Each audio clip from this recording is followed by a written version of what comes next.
Hi everybody, I am Matt May. For those of you who don't know, I am Loretta's grandson, Bert and Terry's son. And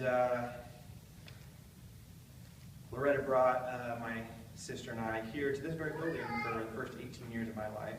We attended here. And it's really touching actually to see so many people here to remember and honor and celebrate her life. She definitely touched a lot of people's lives. Loretta Jean Woodfill was born on February 4th, 1937 in Glasgow, Montana to Florence and Alden. Her father worked as a cook for the Fort Peck Dam near Glasgow. Her mother had a beauty school and salon that catered to the wives and daughters of the workers constructing the dam. He was pictured in the first issue of Life magazine. Before Loretta's first birthday, the family decided to head west and south to live in California. They made it to Sandpoint to visit Loretta's Aunt Izetta and Uncle Friedhoff, but they never left. I don't know if it was the wondrous beauty of this town with its pristine lake, towering mountains, and friendly people, or the fact that their car was in such bad shape that it just wouldn't go any further. So they stayed here. Loretta and her sister Roberta attended school in Sandpoint, and they loved to go horseback riding with their friends. At Sandpoint High School, she met the love of her life, Ronald, when she was just 14 years old. Just exactly how they met depends upon who's telling the story, as it often is. Grandma would say that she'd been dating Bud, one of the trumpet players in a dance band, that Grandpa was an alternate player of the same instrument. At one event, Ron told Loretta that if Bud wanted a break from playing, that he would gladly step in. Loretta told Ron that she would let him know, but she never did. So the two of them danced and talked for the rest of the night. And just yesterday, my sister April told me she was going through Loretta's scrapbook and she came upon a dance card for Job's daughter's dance that she went to when she was younger. And there was about a dozen songs on there, and you would write the name of the person you danced with next to each one. And on every single line, it said Ronnie May. So we know who her lifelong dance partner was. The first memory that Grandpa has of Grandma is a little bit different. His sister Lois wanted to start getting rides from him in his car. Ron agreed, but on one condition. Lois would have to bring Loretta, a classmate of hers that Ron had seen around and knew that he just had to meet. So she agreed, and Loretta was in the car with him on a regular basis. Then one day it was just Ron and Loretta in the car. I guess Lois had to find other transportation. Regardless of how the story began, it was the start of a lifelong love story. When Loretta was just 17, they eloped at the hitching post in Coeur d'Alene. They didn't have Loretta's parents' permission, so they might have fibbed a little on her birth date on the marriage license. They were married for over 61 years. It's a long time. They had my uncle, Ron Jr., in 1957, and then in 1959, my dad, Bert, was born. Loretta's influence and involvement in their early lives shaped who they had become and continues to have an impact today. Both boys were involved with scouting, with Ron and Loretta as Boy Scout leaders for their troop. Ron Jr. is still involved with scouting today. He loves the outdoors, and not a month goes by that I don't see new pictures of waterfalls or mountain vistas from his latest hiking or camping trips. As a family, they love skiing. The four would hit the slopes of Schweitzer every winter, tearing through fresh powder together until the boys had surpassed their parents' abilities, at which time Bert and JR were released to hit the Black Diamond runs on their own. My dad is still an avid skier and has a season pass nearly every year. In fact, I think the thing he loves most about his job at Interstate is the fact that he has the bulk of prime skiing season off, as not many roads are being paved with 4 feet of snow on the ground. Loretta and Ron took my dad and uncle to the farm owned by their great aunt and uncle Izetta and Friedhoff, the same ones they had visited, throughout their youth and early adulthood. They learned about cooking, gardening, milking cows, along with other important life lessons of self-reliance. Bert's love of cooking continues to this day, evident by the many delicious meals and barbecues we've all enjoyed for holidays or the impromptu get-together. My dad still has a green thumb, too. If any of you see Bert's garden now, you'll agree that he could keep the entire family in fresh veggies and herbs when the zombie takeover ensues.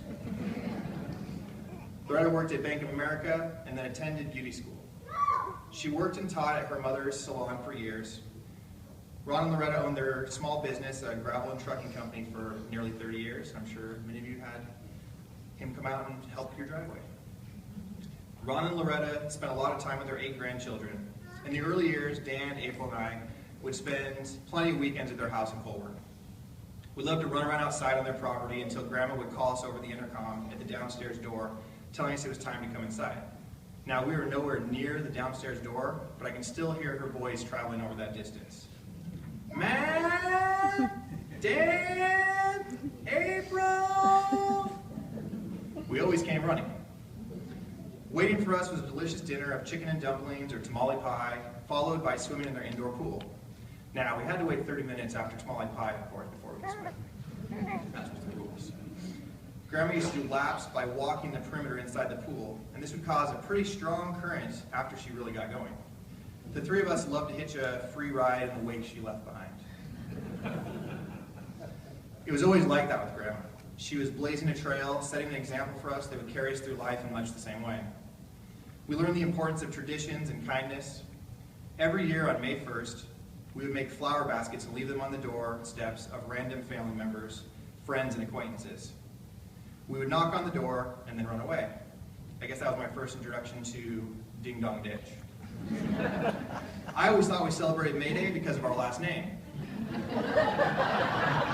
But that type of altruism was at the heart of Grandma's character. She taught us to be generous and helpful even when no one is looking. Every birthday was a holiday, and every holiday was an event with Grandma. Dan recently reminded me about how she would make angel food cakes for almost every occasion, and I forgot about that. I remember going to Nana and Friedhoff's house, and then later to Ron and Jane's or my dad's house, and the whole family would be there. Watching through old videos recently of these gatherings, I remember that Grandma had a smile that could light up any room.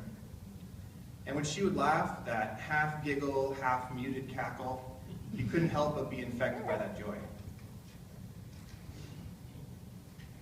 Grandma loved animals. She had many cats and dogs throughout the years, including Pharaoh, Max, Odie, and countless others. Later in life, she had a stuffed animal plush cat that was so realistic that April recently admitted to me that she thought it might actually be real, despite knowing that it was not. Grandma would always pet and brush my dad's dog, Magic, and bring him treats. They had a special bond. Maybe she's there petting him behind the ears now. She loved wolves, seals, eagles, and she had decorations of them all around the house. Grandma was always our biggest fan and a constant source of encouragement. Whether we were in a play, had a band or choir recital, cake-making contest for Boy Scouts, or just choreographed our own spontaneous musical, complete with dresses and wigs from Nana's closet, she would be there front and center to cheer us on. April shared with me recently something that was really special to her. Before Grandma got sick, she had pulled her aside and told her that she was doing a really good job as a mother. It meant so much coming from Grandma. Loretta was a wonderful mother figure to so many people. My daughter Braden told me that the memory she has of Grandma is when she fell down at their house and got a boo-boo, and Grandma took care of her and made it all better. Grandma and Grandpa were always helping people.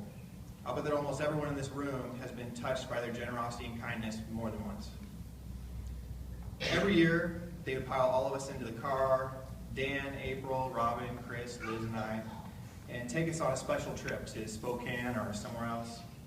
We'd stay in a hotel by Riverfront Park, ride the carousel. We might go to the Ice Capades or the Shriners Circus. They would take us school shopping. Robin reminded me of when we would have a create-your-own nachos night at their house with all the toppings lined up on the bar. Grandma or Grandpa would put beans on every single chip for us. To this day, this is the only way that nachos are done in my house. I call it the perfect nachos. Recently, Robin and April both told me that it's the same in their house.